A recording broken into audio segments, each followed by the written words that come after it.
Hi friends, welcome back to Ashiyar Krishna. ತುಂಬ ದಿನ ಆದಮೇಲೆ ವಿಡಿಯೋನ ಮಾಡ್ತಾ ಇದ್ದೀನಿ. ಸ್ವಲ್ಪ ಹಾಗೆ ಪರ್ಸ್ನಲ್ ಪ್ರಾಬ್ಲಮಿಂದ ಮತ್ತೆ ಸ್ವಲ್ಪ ಹುಷಾರಿರಲಿಲ್ಲ. ಈಗ ನಾನು ನಮ್ಮ ಅತ್ತೆ ಮನೆಗೆ ಬಂದಿದ್ದೀನಿ. ಸೊ ಹಾಗಾಗಿ ಇಲ್ಲಿ ಇವತ್ತು ನಾನು ನಿಮ್ಗೆ ಏನು ಸ್ಪೆಷಲ್ ತೋರಿಸ್ತಿದ್ದೀನಿ ಅಂದರೆ, ತುಂಬ ಈಸಿಯಾಗಿ ಬದನೆಕಾಯಿಯಲ್ಲಿ ಹೇಗೆ ಗೊಜ್ಜುನ ಮಾಡ್ಕೋಬೋದು ಅಂತೇಳಿ. ಇದು ಹಳೆ ಕಾಲದ ಅಡುಗೆ, ನಾನು ಮಾಡ್ತಾ ಇಲ್ಲ, ನಮ್ಮ ಅತ್ತೆ ಮಾಡ್ತಾ ಇದ್ದಾರೆ.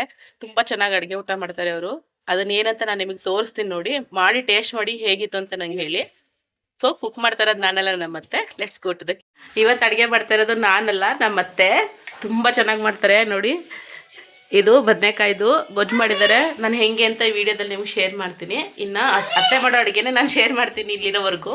ತುಂಬ ಚೆನ್ನಾಗಿ ಮಾಡ್ತಾರೆ. ಹಾಯ್ ಹೇಳಿ ಅತ್ತೆ. ಹಾಯ್. ನೀನು ಮಾಡಿ ಮಾಯ್.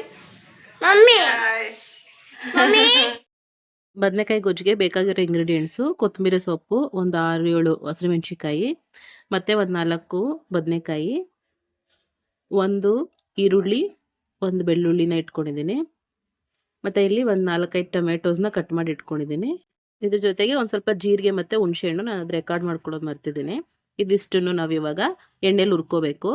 ಬಾಣಲೆಗೆ ಒಂದು ಸ್ವಲ್ಪ ಎಣ್ಣೆ ಹಾಕ್ಕೊಂಡು, ಎಣ್ಣೆ ಚೆನ್ನಾಗಿ ಕಾದ್ಮೇಲೆ ಅದಕ್ಕೆ ಜೀರಿಗೆ ಹಾಕಿದ್ದಾರೆ. ಇಲ್ಲಿ ಜೀರಿಗೆ ಹಾಕಿ ನೆಕ್ಸ್ಟ್ ಅದಕ್ಕೆ ಈರುಳ್ಳಿ ಬೆಳ್ಳುಳ್ಳಿನ ಹಾಕ್ಕೋಬೇಕು.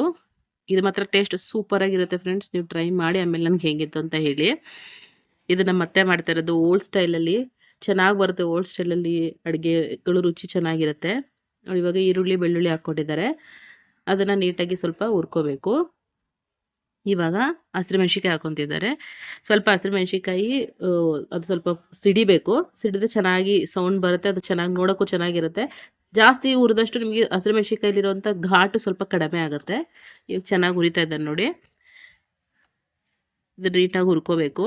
ಇದು ಕ್ವಿಕ್ಕಾಗಿ ಆಗುತ್ತೆ, ಈಸಿಯಾಗಿ ಆಗುತ್ತೆ. ನಿಮಗೆ ಚಪಾತಿ, ರೋಟಿ, ಪರೋಟ ಆ ಥರ ಅದಕ್ಕೂ ಮತ್ತು ರೈಸ್ಗೂ ಕೂಡ ತುಂಬ ಚೆನ್ನಾಗಿರುತ್ತೆ. ಇಲ್ಲಿ ಬದನೆಕಾಯಿನ ಕಟ್ ಮಾಡಿ ಇಟ್ಕೊಂಡಿದ್ರು. ಇದು ಫ್ರೆಶ್ ಬದನೆಕಾಯಿ ಫ್ರೆಂಡ್ಸ್, ಅಲ್ಲೇ ಗಿಡದಲ್ಲಿ ಕಿತ್ತಿರೋದು. ತುಂಬ ಚೆನ್ನಾಗಿರುತ್ತೆ ಟೇಸ್ಟು. ಅದನ್ನು ಇವಾಗ ನೀಟಾಗಿ ಫ್ರೈ ಮಾಡ್ಕೋಬೇಕು.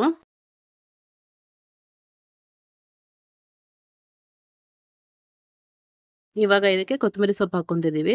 ಆಮೇಲೆ ಟೊಮೆಟೋಸು, ಇದನ್ನು ಹಾಕಿ ನೀಟಾಗಿ ಫ್ರೈ ಮಾಡ್ಕೋಬೇಕು ಎಣ್ಣೆಯಲ್ಲಿ. ಇದೇ ನಿಮಗೆ ಜಾಸ್ತಿ ಕಷ್ಟ ಅನ್ನೋಂಥ ಇಂಗ್ರೀಡಿಯೆಂಟ್ ಅಲ್ಲ. Sorry for the disturbance. ಅಲ್ಲಿ ಕೋಗಿಲೆ ಕೂಗ್ತಾ ಇದೆ ನಮ್ಮ ಮನೆ ಮುಂದೆ. ಸೊ ನೋಡಿ, ಇದು ಆಗಿದೆ. ಇವಾಗ ಇನ್ನೊಂದು ಸ್ವಲ್ಪ ಅದನ್ನ ಹಾಗೆ ಹುರಿದು ಇಲ್ಲಿ ನಾವು ಕಲ್ಲುಪ್ಪು ಹಾಕ್ಕೊತಿದ್ದೀವಿ. ಕಲ್ಲುಪ್ಪು ಹಾಕಿದ್ರೆ ಟೇಸ್ಟು ಚೆನ್ನಾಗಿ ಬರುತ್ತೆ. ಇವಾಗ ಇದಕ್ಕೆ ಸ್ವಲ್ಪ ಹುಣಸೆಹಣ್ಣು ಹಾಕಿದ್ದಾರೆ ನಮ್ಮ ಅತ್ತೆ. ಅದು ನಾನು ತೋರಿಸೋ ಮುಂಚೆನೇ ಹಾಕ್ಬಿಟ್ರವರು. ಸೊ ಇವಾಗ ಚೆನ್ನಾಗಿ ಹುರ್ಕೋಬೇಕಿದು ನೋಡಿ.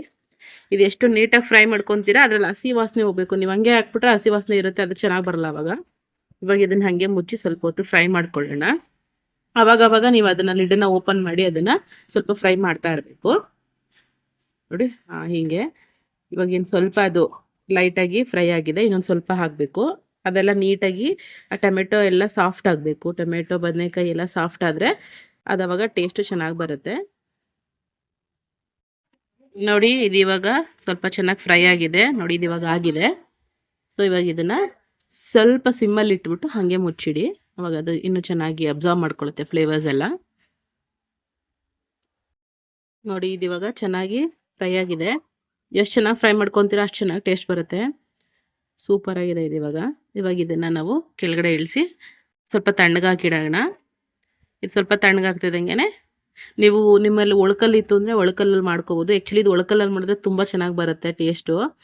ಸ್ವಲ್ಪ ಕೈ ಗಾಯ ಆಗಿದೆ, ನನಗೆ ಮಾಡೋಕ್ಕಾಗಿಲ್ಲ. ನಮ್ಮ ಅತ್ತೆ ಪಾಪ ಅವ್ರ ಕೈಲಿ ಆಗಲ್ಲ, ಹಾಗಾಗಿ ಅವರು ಮಿಕ್ಸಿಯಲ್ಲೇ ಮಾಡ್ತಾಯಿದ್ದಾರೆ ನೋಡಿ. ಕಲರ್ಫುಲ್ಲಾಗಿ ಚೆನ್ನಾಗಿ ಕಾಣಿಸ್ತಾ ಇದೆ. ಜಾಸ್ತಿ ಇಂಗ್ರೀಡಿಯೆಂಟ್ಸ್ ಇಲ್ಲ, ಮಿನಿಮಮ್ ಇಂಗ್ರೀಡಿಯೆಂಟ್ಸು. ಇದು ಮಾಡಬೇಕಾದ್ರೆ ಮಾತ್ರ ಎಷ್ಟು ಚೆನ್ನಾಗಿ ಬರುತ್ತೆ ಸ್ಮೆಲ್ ಅಂದರೆ ನಿಜವಾಗ್ಲೂ. ನಮ್ಮ ಯಜಮಾನ್ರು ಅಡುಗೆ ಮನೆಗೆ ಬಂದಿದ್ರು, ಏನಮ್ಮ ಘಮ ಘಮ ಅಂತ ಬರ್ತಾಯಿದೆ ಸ್ಮೆಲ್ ಅಂತ ನಮ್ಮ ಅತ್ತೆಯವರು ನೋಡಿ. ಜಸ್ಟ್ 1 ರೌಂಡ್ ಅಷ್ಟೇ, ರನ್ ಅಂತ 1 ರೌಂಡ್ ಮಾಡಿಕೊಂಡ್ರೆ ನಿಮಗೆ ಅದು ರೆಡಿ ಆಗಿಬಿಡುತ್ತೆ. ನೀವೇನಾದರೂ ಒಳ್ಕಲ್ಲಿತ್ತು ಅಂದರೆ ಜಸ್ಟ್ ಒಂದು ಸಲ ಆಡಿಸ್ಕೊಂಡ್ರೆ ಸಾಕು. ಒಳ್ಕಲ್ಲಲ್ಲಿ ಇನ್ನೂ ಟೇಸ್ಟ್ ಚೆನ್ನಾಗಿ ಬರುತ್ತೆ ನೋಡಿ. ನೋಡ್ತಾ ಇದ್ರೆ ನನಗೆ ಬಾಯಲ್ಲಿ ನೀರು ಬರ್ತೈತೆ. ಇದರಲ್ಲಿ ಮುದ್ದೆ, ಅನ್ನ, ರೊಟ್ಟಿ, ಚಪಾತಿ ಎಲ್ಲದು ತಿನ್ಬೋದು. ತುಂಬ ಚೆನ್ನಾಗಿರುತ್ತೆ. 4 ತುತ್ತು ತಿನ್ನೋರು ನೀವು 6 ತುತ್ತು ತಿಂತೀರ, ನಾನು ಗ್ಯಾರಂಟಿ. ಇದಕ್ಕೆ ತುಂಬ ಚೆನ್ನಾಗಿ ಬರುತ್ತೆ ಇದು. ನಾನು ಇಲ್ಲಿ ಬಂದರೆ ನಮ್ಮ ಅತ್ತೆ ಹತ್ರ ಇದನ್ನು ಮಾಡಿಸ್ಕೊಂಡು ತಿಂತೀನಿ. ತುಂಬ ಇಷ್ಟ ಆಗುತ್ತೆ ನನಗಿದು ನೋಡಿ. ಯಜಮಾನ್ರು ನಗ್ತಿದ್ದಾರೆ. ಓಕೆ, ಸೂಪರಾಗಿದೆ ಅಲ್ವಾ? ನೋಡಿ ನಮ್ಮತ್ತೆ ಫಟಾಫಟ್ ಅಂತ ಮಾಡ್ಬಿಡ್ತಾರೆ ಫ್ರೆಂಡ್ಸ್. ನನ್ನ ಥರ ನಿಧಾನ ಮಾಡಲ್ಲ ಅವರು. ಎಲ್ಲ ಕೆಲಸ ತುಂಬ ಚೆನ್ನಾಗಿ ಫಟಾಫಟ್ ಅಂತ ಮಾಡ್ತಾರೆ. ರೆಡಿಯಾಗಿದೆ ನೋಡಿ, ರೊಟ್ಟಿಗೆ ಹಾಕೊಂಡಿದ್ದೀನಿ ಹಾಗೆ ನಾನು ಟೇಸ್ಟ್ ನೋಡೋಕ್ಕೆ. ಊಟ ಮಾಡೋವರೆಗೂ ವೆಯ್ಟ್ ಮಾಡೋಕ್ಕಾಗದೆ ಅಲ್ಲೇ ಟೇಸ್ಟ್ ನೋಡ್ತಾ ಇದ್ದೀವಿ ನಾವು. ತುಂಬ ಚೆನ್ನಾಗಿದೆ ಟೇಸ್ಟ್ ಮಾತ್ರ ಫ್ರೆಂಡ್ಸ್, ಸೂಪರಾಗಿದೆ. ಟ್ರೈ ಮಾಡಿ ನೋಡಿ ಫ್ರೆಂಡ್ಸ್. ನೋಡಿದ್ರಲ್ಲ ತುಂಬ ಈಸಿಯಾಗಿ ಟೇಸ್ಟಿಯಾಗಿ ಹೆಂಗೆ ಮಾಡ್ಕೋಬೋದು ಅಂತೇಳಿ. ಇದನ್ನು ನೀವು ಒಗ್ಗರಣೆ ಹಾಕೊಳ್ಳೋ ಅಗತ್ಯ ಇಲ್ಲ. ಮಿನಿಮಮ್ ಆಯಿಲ್, ಮಿನಿಮಮ್ ಇಂಗ್ರೀಡಿಯೆಂಟ್ಸಲ್ಲಿ ಮಾಡ್ಬೋದು. 5 ದಿನ ನೀವು ಹೊರಗಡೆನೇ ಇಟ್ಟರು ಕೂಡ ಏನೂ ಆಗಲ್ಲ. ವಿತೌಟ್ ಫ್ರಿಜ್ ಇಲ್ಲದೆ ಇರೋರು ಕೂಡ 5 ದಿನ ಮೇಂಟೈನ್ ಮಾಡ್ಬೋದು. ವಿತ್ ಫ್ರೀಜರ್ ನೀವು ಎಷ್ಟು ದಿನನಾದರೂ ಇಟ್ಕೋಬೋದು. ತುಂಬ ಚೆನ್ನಾಗಿರುತ್ತೆ. ನಾನು ಅವಾಗ ಹೇಳ್ದಂಗೆ ಅನ್ನ, ರೋಟಿ, ಚಪಾತಿ, ಮುದ್ದೆ ಪ್ರತಿಯೊಂದಕ್ಕೂ ಚೆನ್ನಾಗಿರುತ್ತೆ ಫ್ರೆಂಡ್ಸ್. ಟ್ರೈ ಮಾಡಿ ನನಗೆ ಹೇಗಿತ್ತು ಅಂತ ಕಮೆಂಟ್ ಸೆಕ್ಷನಲ್ಲಿ ತಿಳಿಸಿ. ಮತ್ತು ಇನ್ನೊಂದಷ್ಟು ನಮ್ಮ ಅತ್ತೆ ಕೈ ರುಚಿ ನಿಮಗೆ ಇಷ್ಟ ಆಯಿತು ಅಂತಂದರೆ, ಇನ್ನೊಂದಷ್ಟು ಅಡುಗೆಗಳು ಬೇಕು, ಈ ರೆಸಿಪೀಸ್ ನಿಮಗೆ ಬೇಕು ಅಂತಂದರೆ ನನಗೆ ಕಮೆಂಟ್ ಸೆಕ್ಷನಲ್ಲಿ ತಿಳಿಸಿ. ಪ್ಲೀಸ್ ಲೈಕ್ ಮಾಡಿ, ಶೇರ್ ಮಾಡಿ, ಹಾಗೆ ಸಬ್ಸ್ಕ್ರೈಬ್ ಟು ಮೈ ಚಾನಲ್. ಮತ್ತೆ ಇನ್ನೊಂದಷ್ಟು ವೀಡಿಯೋಸ್ ಜೊತೆಗೆ ನೇಮಿಸಿರ್ತೀನಿ. ಅಲ್ಲಿವರೆಗೂ ಟೇಕ್ ಕೇರ್, ಬಾಯ್ ಬಾಯ್, ಸ್ಟೇ ಟ್ಯೂನ್.